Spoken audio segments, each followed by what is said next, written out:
네, 하나금융투자 청담금융센터의 박문환 이사 연결돼 있습니다. 이사님 안녕하십니까? 네, 안녕하세요. 네, 오늘 머니컬럼 주제로 FOMC보다는 BOJ다라는 제목을 달았는데요. 지금 전 세계 글로벌 금융시장이 좀 숨을 죽여서 미국 FOMC 회의 결과를 기다리고 있지 않습니까? 그런데 지금 이사님 같은 경우에는 FOMC 회의보다 오히려 일본의 금융정책 결정 회의를 주목해야 된다라는 말씀인데 그 이유가 뭔지 한번 들어봐야 되겠습니다. 네, 말씀하신 대로 네. 이번 주에는 미국의 FMC 회의 그리고 더불어서 일본의 금정위가 모두 열리죠. 전통적으로 미국의 선거 때는 정치적인 가십거리가 될 수 있기 때문에 금리 조절을 잘 하지 않습니다. 11월 8일 날 미국 대선이죠. 그러니까 9월 달에 올리지 못한다면 12월에 올리겠죠. 그죠? 현지 시장에서 12% 정도 확률로 9월 인상 가능성을 전망하고 있습니다만 저는 대략 절반 정도 확률로 9월 인상 가능성을 보고 있습니다. 전망보다는 그렇게 됐으면 좋겠다라는 것이 맞을 것 같습니다. 어차피 올해 안에 두 번은 힘들 것이다라고 생각한다면 매도 먼저 맞는 게 낫죠. 9월에 좀 제발 좀 올려준다면 적어도 수개월 동안 금리 인상과 관련된 우려감은 더 이상 없을 테니까 말이죠. 어쨌거나 9월이든 12월이든 중요하지 않습니다. 이미 한 번 정도 금리 올릴 것이다라는 컨센서스의 변함이 없는 데다가 이미 잘 알려진 노쇠한 재료다라고 말씀을 드렸어요. 그래서 시장에 큰 영향을 없을 것이다라고 말씀을 드렸었습니다. 그래서 좀 더 궁금한 것은 금정위의 결정인데요. 결론부터 말씀드리자면 요 딱 두 가지가 매우 궁금합니다. 첫 번째는 장기금리가 폭등했지 않습니까? 이 장기금리 폭등을 야기했던 이유 몇 가지를 설명을 드리면서 몇 가지가 더 있다라고 말씀을 드렸었는데 그것 중에 하나가 바로 이 구로다의 정책입니다. 이게 지금 어떻게 재정립될지가 궁금하고요. 두 번째가 수소양단에 빠진 통화정책이 어떻게 전개될지 이것도 상당히 궁금합니다. 하나씩 풀어드리죠. 먼저 첫 번째 궁금증에 대해서 말씀드리겠습니다. 최근 시장에서 두드러지고 있는 현상이 뭔가요? 채권 시장의 약세 전환이죠. 보다 정확하게 말씀드리자면 장기 채권 시장의 약세입니다. 여기에서 일본 장기물의 폭락이 지대한 영향을 미쳤습니다. 얼마 전까지만 해도 일본은행이 초장기물에 대한 매수를 지속하는 바람에 가격이 계속 올랐었는데요. 최근 일본은행이 매수를 중단하면서 장기물 위주로 폭락을 했었죠. 금정위가 돌연 초장기물에 대해서 매수를 중단한 이유는 연기금의 수익률에 부정적이다라는 이유 때문이었습니다. 이미 말씀을 드렸듯이 유럽에서도 비슷한 부작용에 시달려왔죠. 어쩔 수 없이 장기채를 편입해야만 하는 연기금 보험사들 마이너스 금리에 매우 취약할 수밖에 없었고 차선책으로 이머징 증시의 채권을 선택했다라는 말씀 모두 기억하시죠. 구로다는 통화정책을 구사는 계속하더라도 장기금리만큼은 건드리면 안 되겠다. 이런 전략으로 생각을 바꾼 것 같습니다. 그의 발언 직후 세계 금리 구조는 스티프해졌습니다. 즉 다시 말씀드리면 장단기 금리 차이가 벌어지기 시작했습니다. 이것은 곧 세계적으로 은행주가 강세를 보이게 된 중요한 동기가 되는데요. 은행들은 단기금리로 차입을 하죠. 차입금리는 단기금리입니다.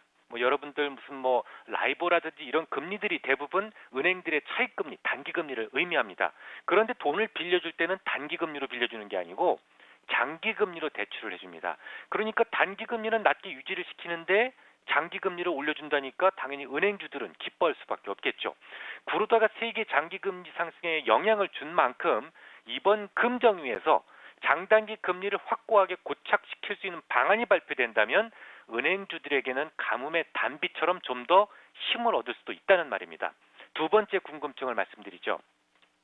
근본적으로 지난 2012년 이후 계속 내달렸던 양적 완화 정책이 과연 유지될 수 있을까? 이 부분이 궁금합니다. 일본 중앙은행의 현재 상황은 마치 호랑이의 꼬리를 잡고 있는 모습에 비유될 수 있습니다. 이 꼬리를 놓자니 호랑이한테 잡혀먹을 것 같고요. 그렇다고 꼬리를 계속 잡고 있자니 얼굴이 파래졌다 노래졌다 합니다. 계속 달려야 되니까 말이죠. 이미 일본 은행의 정책에 대한 신뢰도는 거의 추락 직전입니다.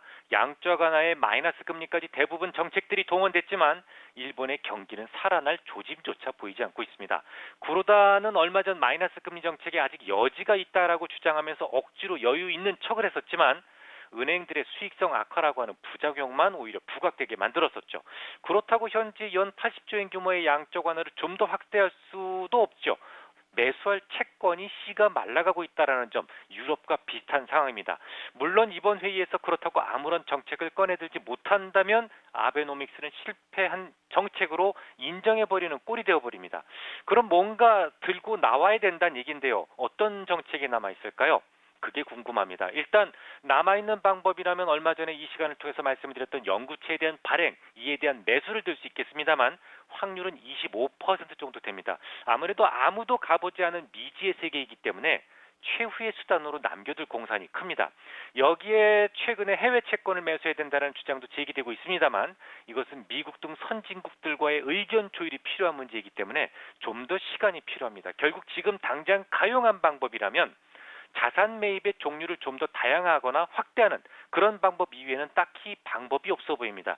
이미 아시다시피 회사채나 CP 혹은 ETF 등을 매수하고 있는데요.